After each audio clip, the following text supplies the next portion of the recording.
How are you? Good, ma'am. How are you? Good. Thank you again for applying. So you'll be given 20 minutes. Elaine's going to set the time over there. And the first 3 minutes, we're asking you to tell us a little bit about you and why you decided to run for the first seat. Vacancy. Ready? Ready? So obviously my name is Stephen Tackett. Been a Delaware resident for 22 years. I grew up in the first ward, 206 Starkhill Drive. Housing crisis of 08 hit, and unfortunately I had to move. We still remain in Delaware, luckily, but I made it my goal to get back there. And this past August, I had the opportunity to sell my home in the second ward and then move just a street over from where I grew up. Decided to run because plain and simple, I love Delaware. I drive an hour to work, to and from every single day down to Rickenbacker. I get asked all the time, hey, why don't you just move closer? I'm not giving up Delaware. I'm not giving up Delaware for anything. First ward, a lot of family, friends who've lived there. And, I would love to represent them. Growing up with Delaware, there's not a lot of places that I have bad memories of. A lot of those memories come from the first ward. Deciding to run, it was pretty easy for me. As soon as I saw the vacancy, I jumped on it. I started getting the signatures. I started going out people's doors. Hey, I used to live here. All that stuff. So it was a very, very easy decision for me to decide to run. I care about this place. I want to see it prosper, but at the same time, one of the issues for why I decided to run was housing and stuff like that. I have tons of friends that I grew up with that can't afford to live here. I would like to have some kind of sway with the city to try and get more affordable housing in here. I'd like to keep the people that want to stay here, and that's difficult for a lot of folks, especially a lot of lower income folks. One friend I just had to move 35 minutes south just because he couldn't really afford it anymore. I ran in 2019. Obviously, it was Councilwoman Keller gave me beat down pretty well, and I learned a lot from those experiences. I think going into that I was extremely naive, and this time around I'm more informed, and that's why it was so easy for me to jump on this. I'm constantly out there volunteering. I'm all in Tangy Watershed.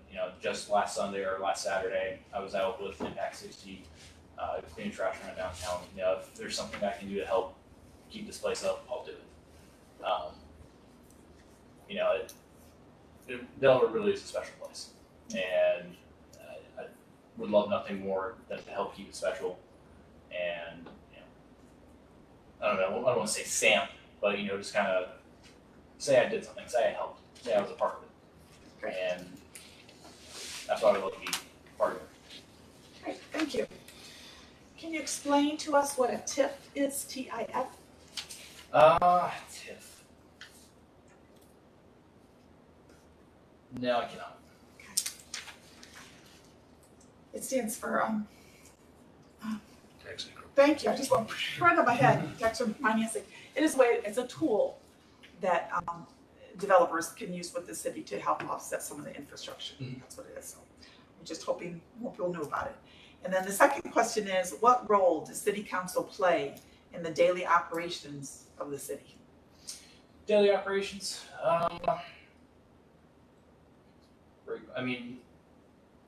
When I first ran, I thought that, you guys did stuff like, if we're going to approve or deny this housing complex, and really, if it goes through the board, the zoning, you can't really, if there's no legal reason to say no, you can't say no. So, you approve stuff that's gone through, like the zoning board and stuff like that, or planning.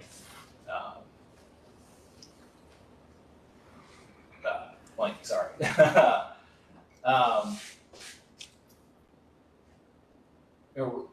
Rules like the extra parking down there, just allowing improvements like that. Other than that. Okay. And then at this time, we all have your essay answers up here. So the rest of the council will ask you questions from those as they, your answers. So, Jude, you want to start this time? Sure. So you spent a lot of time in your essay talking about just transportation improvements, and you talked a little bit about the road levy. What do you see as a possible, I guess, tactic to use in obtaining the money we need for infrastructure repairs? So taxes are always one, but nobody wants more money taken out of their pocket. I talked briefly about the June 7th work session. We had 5 options. I initially really liked 5, but the more I thought about it, the more I looked into it, it was more of the same, going to be probably about the same or more as an income tax rate hike. The second option, taking some of that tax levy money from EMS and fire, I really like that option. If that money's just sitting there, then we can move that over. And then if we can combine option 5, so maybe instead of an annual assessment of $190 or a one-time payment of $2,700, that could be brought lower, and we could use that money from there. I'm not sure with the exact math how much money if we combine both of those options, or if we could even do that. That's just kind of my thought process on it. If we could save money on one option and then help with the cost effectiveness of another option, if we can combine those two, let's do that. And let's try to hit that deficit that we have and go from there. And then if all else fails, if there absolutely needs to be an income tax hike, if there's nothing else to work, no, we can't do that. I would still like to see a sunset clause where it's not a permanent hike, where citizens still have a say over where that money goes, or if they, hey, the roads aren't doing as well as I thought they were going to do. Let's put a vote to that and say, no, I don't want to do it anymore, and take that off there.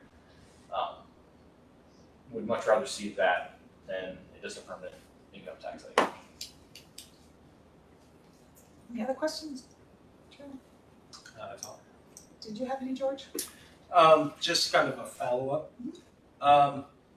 Government fund accounting, everybody's favorite topic, but it really speaks to what you're talking about, the EMS, fire, and when to move some money over. Why can't we do that?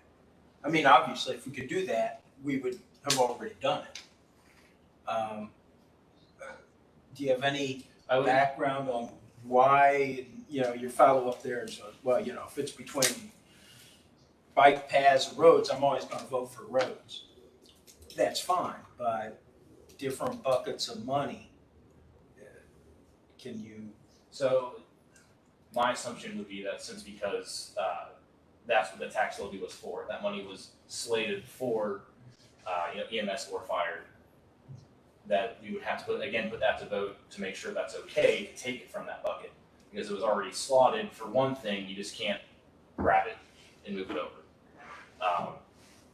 So I would assume that would have to be something else that would have to be voted on by the general populace, rather than just going, oh, yep, backdoor it, we're going to move it over here.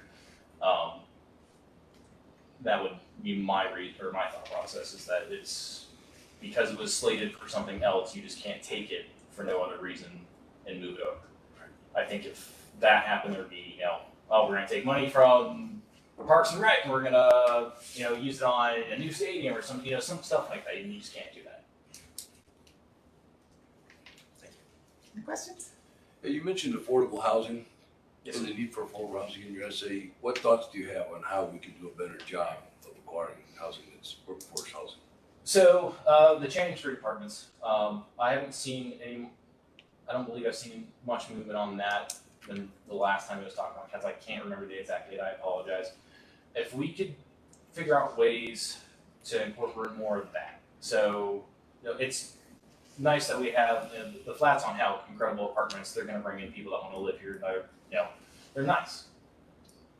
Channing is going to be more for the older people who have been in Delaware the entire time, but they're living off Social Security, or they're working minimum wage jobs combined with Social Security, or the Gen Z, the millennials that do want to stay here but can't. So I know Homeport, I believe, is in charge of that project. If we could find areas that we could further construct with them, So more areas like Channing Street, if we can get more of that in, so they can afford to live here, I can't remember the exact prices off the top of my head, but I think like 2-bedroom, 2-bathroom is something like 600, which is incredible. And I'm not sure about those numbers again, but I know that the prices were very reasonable. I would like to work with Homeport in the future, or another, not just Homeport, but any of those constructor developers that can make that happen, and have areas where that workforce housing can go. Channing Street, so I'm sure somewhere along the east side maybe we could or take a look at possibly putting in more developments like that. Thank you. Mr. Hoffman, do you have anything? Yes, just to further on that point, I think the Homeport project is a very unique project as far as housing projects I've seen brought before us since I've been here. With that said, those specific targeted affordable housing developments, if they are rare, would you generally agree then that in any case, more housing supply overall in the long run would make housing more affordable? I think that kind of depends on the market of housing prices at that point in time. There's tons of places going in like Boulder Street and stuff like that in the second ward. I don't think building more of those. I mean, it's a good thing that we're building. With more people, that's great. But I don't think it's going to drive down the price of homes and apartments if they are now, especially right now with everything going on. Those higher cost builds, I don't think it would drive down the cost at this current point in time. It could potentially help with more of the middle class, upper class echelon of folks, but I don't think it would help, the Gen Zs, the millennials or the older folks who need that kind of housing. That's all I have. Ms. Keller? My previous question was answered regarding, have you watched the last several council meetings that we had? I've tried to, if I could, I think past one or two, but not all of them, no, ma'am. Okay. May I ask a follow-up? Yes. Based upon some of your answers that you gave in the essays, it seems as though you've been following closely along with a lot of these issues that we've had. Can you just talk a little bit about your involvement with that and kind of, I guess, how long you have been following along with some of this stuff?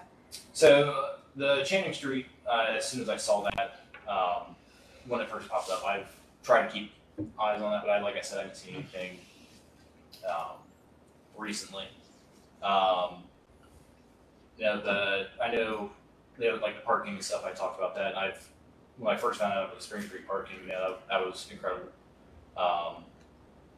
The roads, I've been following since it went to the levy failed in 2016. I've kind of, as somebody who lives here, I'm always interested in seeing when my taxes going to go up or down. I try to keep an eye on that a lot. One of the things I didn't talk about, I know that with in terms of transportation and infrastructure, like Body-Side Drive, that if they want to put in like off of Lexington Glen and stuff, I've kept an eye on that as well. And I know that's kind of, I think it's like the second tier project after the Point. I think it goes to the Point and then Valley-Side Drive. So an exact number of how long I've been following them, I mean, a couple of years and some of these, and then the Channing Street, a couple months. Thank you. All righty. That is all of our questions. How we do on time? We're good? Okay. Will you please text Kim?